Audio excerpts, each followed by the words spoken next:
My husband is blackmailing me with tape from me and my affair. He demands $150,000, but I can't pay it.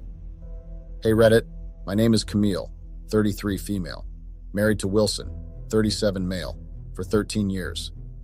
I'm writing this post because I really have no clue what I should do about the current situation I am in. To tell a long story short, I had an affair that my husband came to know about. He filmed us and now is blackmailing me to pay him $150,000 to not expose it. I'm feeling overwhelmed and scared about the consequences of my actions. I need guidance on how to handle this delicate situation and move forward in the best way possible. I'm seeking advice on how to navigate this difficult situation and repair the trust that has been broken in my marriage. I want to find a solution that is fair to both myself and my husband, while also ensuring that our relationship can heal and grow stronger from this experience. I had an almost perfect life before I even decided to have an affair. Wilson and I met in college and started dating each other. Once we finished college, we decided to get married. I was pregnant with my first baby when I was just 20, but we decided to keep it. We both were strong believers in not killing a child. Luckily, Wilson had been offered to work for a big company in sales that helped us financially to grow our family. I was grateful for Wilson to be so supportive in all the decisions I took. As the years progressed, we were able to buy our own house and move in with our son. We had a beautiful life together. I took care of the house and our son, Harry, while Wilson took care of the finances. We had a great understanding of our responsibilities, so there was very little friction or interference from each other. Our teamwork and mutual respect for each other's roles allowed us to thrive both personally and professionally. Wilson's hard work in sales continued to provide for our family, while I focused on creating a loving home environment for us all. When Harry turned 10, we decided to move him into a boarding school for a better education. Harry was smart and academically very bright. We had high hopes from him and knew that if he had the right guidance and training, he would be able to become someone successful. With Harry moving out of the house, there was not much for me to do around the house. I had dedicated my entire time in Harry's upbringing, so once he left home, I barely had anything left for me to do. I shared my concerns with Wilson, but there was nothing he could do apart from being understanding. I was the one who was supposed to figure out what to do in all this free time that I now had at my hands. Wilson was always busy on business trips, which started making me feel lonely. I never realized that for the past 10 years, my life had been revolving around Wilson and Harry. I did not have much going on in my life apart from taking care of the house and making sure to provide every comfort that I could think of for Wilson and Harry. The more I looked back on the past 10 years, all I could see was me doing something or the other for either Wilson or Harry. Now that Harry was in a boarding school and Wilson pretty much wasn't around, I decided to invest my time in grooming myself and doing things that I enjoyed. I sat and made a note of things that would make me happy and keep me busy. I figured that I did not have a lot of interests that involved just me. I felt like I needed to rediscover myself, as the only identity I had left was as a wife and a mother. I started taking up new hobbies and exploring different interests that I had set aside for all these years. It was refreshing to focus on myself and my own personal growth for a change.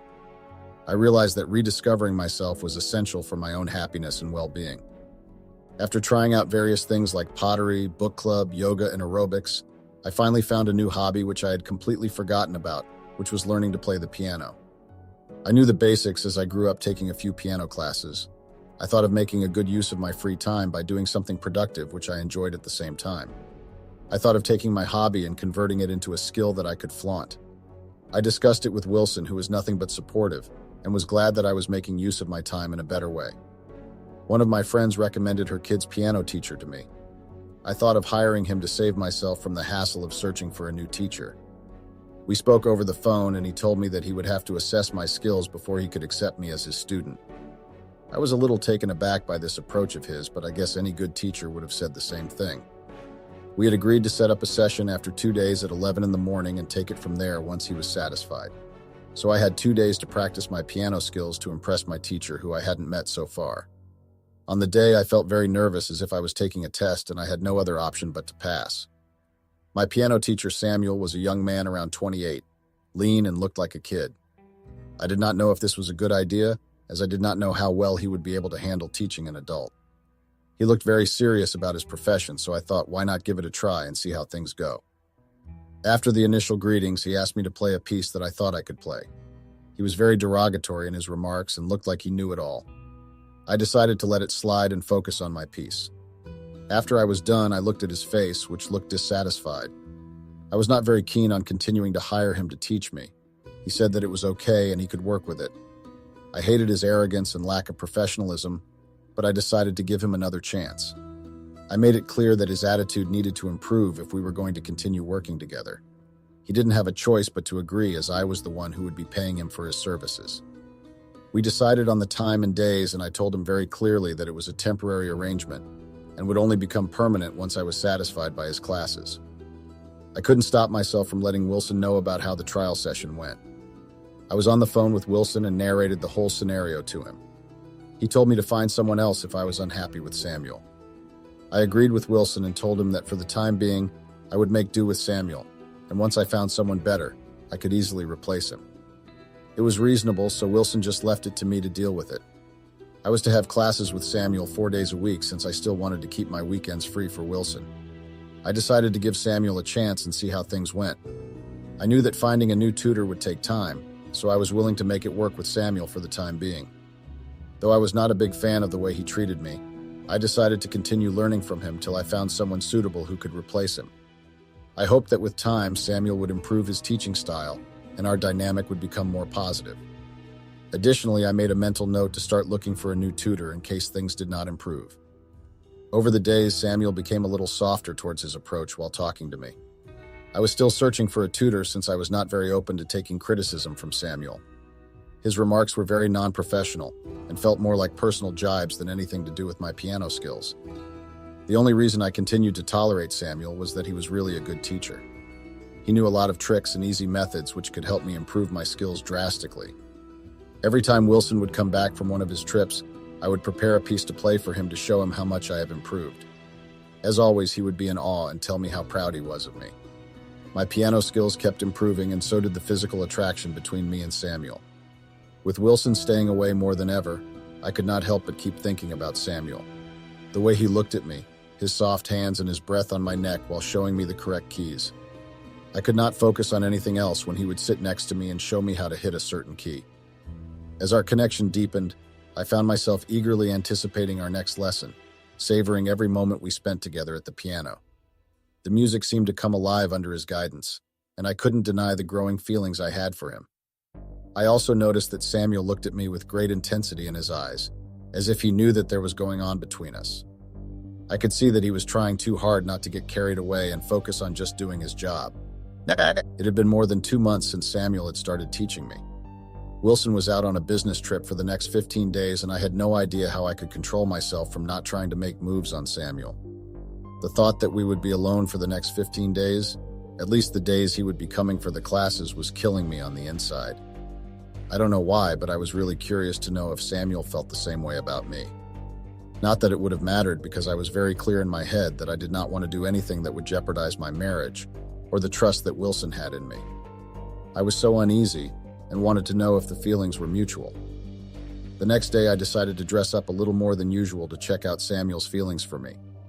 While we were having a small conversation, I slowly slipped in the fact that Wilson was out on a trip for the next 15 days, and I would have to be at home all by myself. I could see that he was suddenly interested in everything that I was saying. He started teaching me a new piece, and I purposefully kept making the same mistake as I wanted him to hold my hand and show it to me. As we continued to practice together, I could feel the tension between us growing. I knew that my plan to gauge Samuel's feelings was working, and I couldn't help but feel excited about where this might lead. We started kissing each other, and slowly things became hot and exciting. We were passionately kissing each other, and clothes flew in the air, and within minutes we were on top of each other. We were exhausted and realized that we were in the bedroom and had no clue how we got there. We started laughing as we knew that this sexual tension had been building up for such a long time, and now it finally released. We both agreed that it was worth the wait, and we spent the rest of the night exploring each other's bodies and emotions. It was a night neither of us would ever forget, filled with passion and connection that we had both been longing for. The next 15 days were bliss for me and Samuel. Every day we would go out shopping, eating out, or exploring fancy hotels with spas and other facilities. I was trying my best to pamper Samuel. I wanted to show him how much he meant to me and how happy I was to finally be with him. Our time together was filled with laughter, love, and unforgettable memories that I knew would last a lifetime. Wilson was back, and I had to act as if nothing great happened in the days he was away from me. Wilson did ask me if I was going to continue my classes with Samuel and not think of switching to a different teacher. I told him that we had resolved our issues and he was a great teacher, so I guess I did not need a change. I was a little nervous when William mentioned Samuel. Maybe it was the sudden rush of guilt that engulfed me.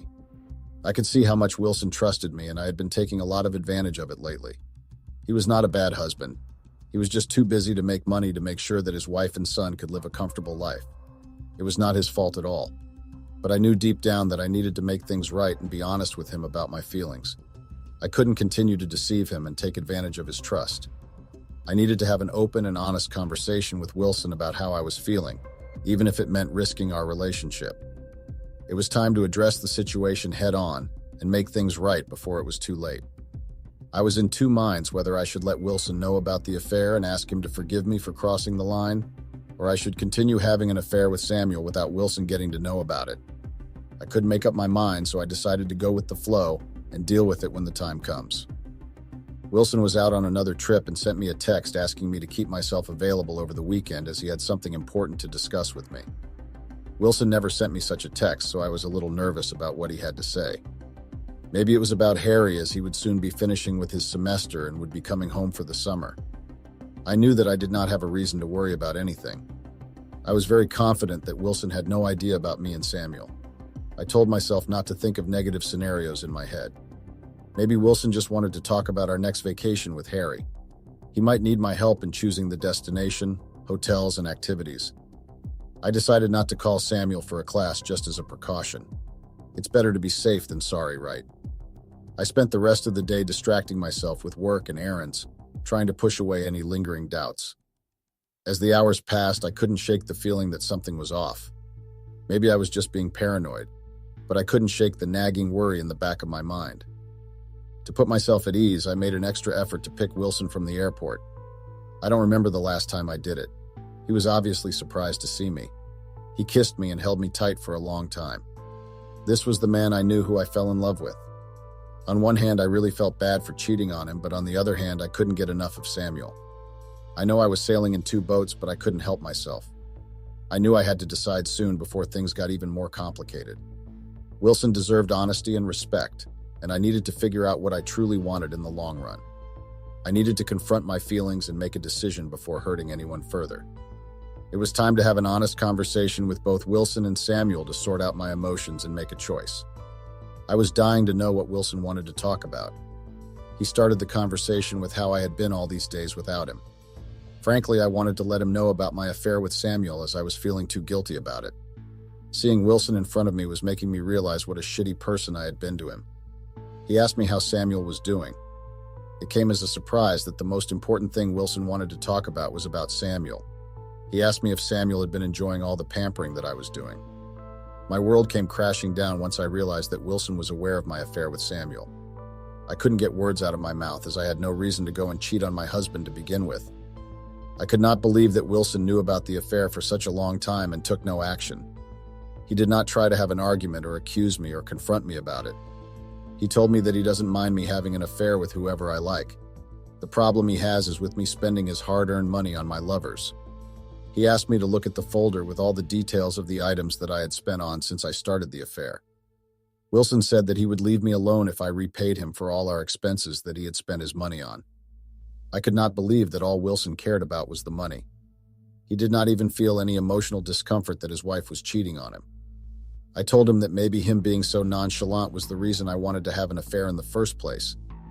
Of course, it hurt me that it didn't matter to him even a bit that I was having an affair.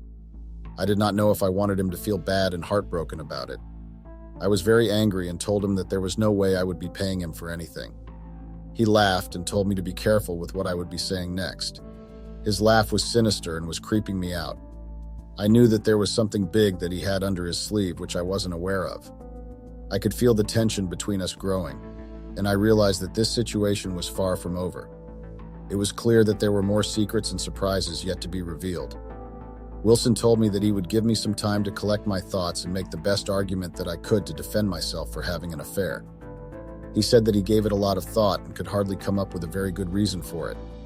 He was not a cruel or wicked husband who mistreated his wife. He provided her with all the freedom and liberty to follow her passions and dreams. I knew that it was like a trick question where he wanted me to express all my emotions so that he could assess my emotional stability and then come up with something to hurt me. I did not want to indulge in his petty games, so I stood mum and waited for him to reveal whatever it was that he was so excited about. He asked me to walk with him downstairs to show me a magic trick. I was not very amused by this conversation that was now going haywire. He put on the TV and told me to see if I had already watched the show he was going to put on.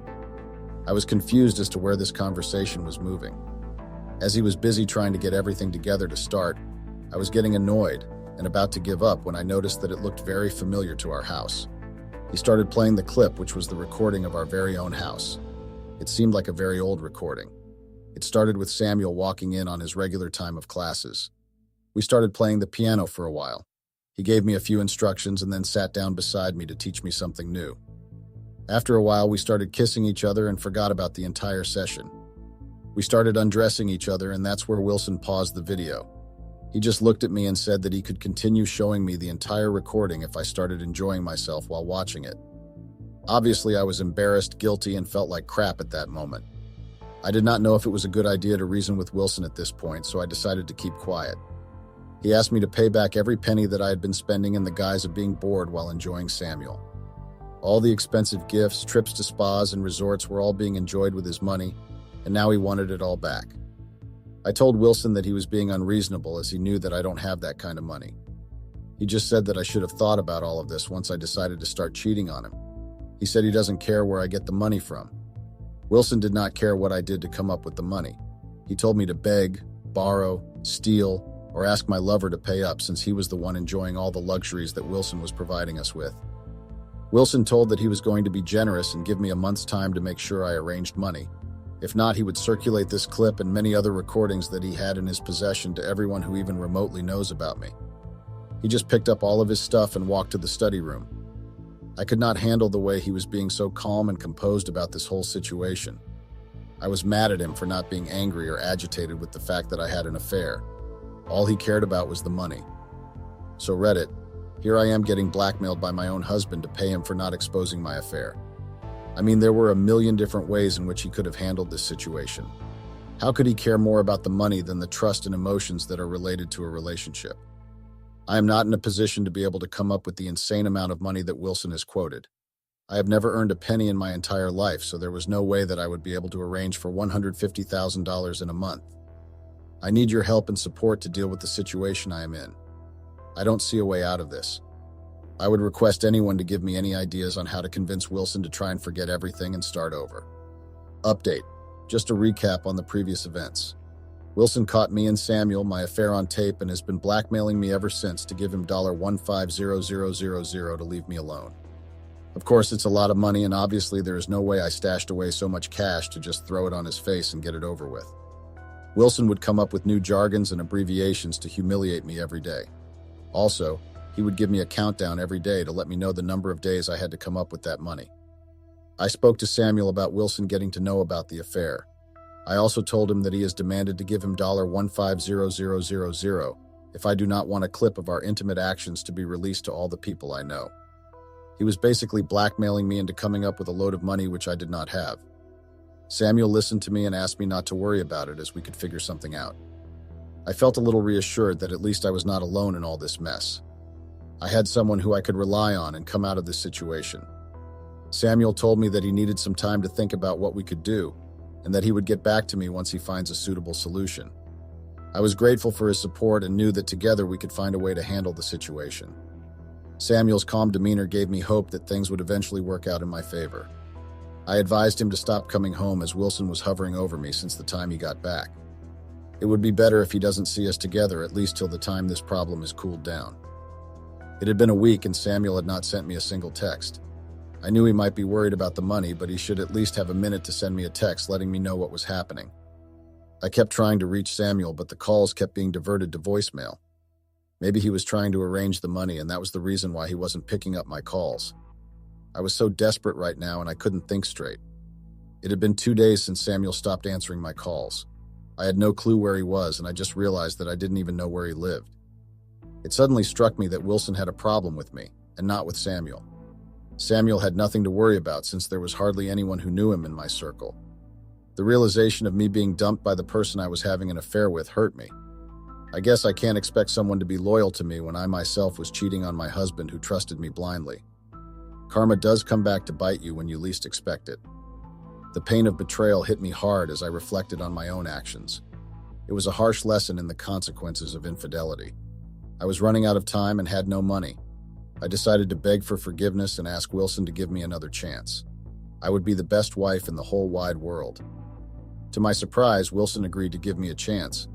I guess he still trusted me somewhere in a corner of his heart. I was very happy and decided to forget about Samuel and start a new chapter with Wilson. I promised Wilson that I would never let him down. I knew I had to make the most of this second chance and prove to Wilson that I could change for the better. I was determined to show him that I was capable of being the loving and supportive wife he deserved. Harry was home for the summer break. He would be with us for the next 2 months and also spend Christmas with us. We went on a holiday with Harry to see the Northern Lights. In the rush to get to the airport on time, I forgot my phone at home. Wilson said that it would be okay as anyone who would have wanted to reach me could always call Wilson. I thought that this was my chance to prove my loyalty to Wilson so that things would go back to the way they were. I decided not to think about having my phone on me and give my 100% attention to Wilson and my lovely son, Harry. This was a great opportunity for me to spend time with him as I get to see him only during summer break. I realized that being fully present in the moment with my loved ones was more important than constantly checking my phone. It felt liberating to disconnect and focus on making memories with Wilson and Harry. We came back after a 10-day trip. Wilson had made arrangements to have the house decorated by the time we reached home. It all looked so beautiful and pretty. It was Christmas, and everything matched the theme so well. I could now feel that everything was falling into place, and very soon, me and Wilson would go back to our old ways. I couldn't help but feel grateful for Wilson's thoughtfulness and effort. The festive decorations brought a sense of warmth and joy to our home, setting the perfect mood for the holiday season. The decorations brought a sense of warmth and coziness to the house, making it feel like a true home. I couldn't wait to spend the holiday season surrounded by such beauty and tranquility. We had a party and all the guests had arrived. Wilson toasted and as usual started a speech. He was reminiscing about all our old times and said that he was very grateful to have me as his wife. I believe that this was his cue of letting me know that he was ready to forgive and forget. I was enjoying all the attention that I was getting from Wilson. I never knew that such a good evening was soon going to turn into a nightmare. He then started a presentation of our pictures right from our college days till our recent holiday in Finland. I could not believe when Wilson arranged all of this all by himself, without me even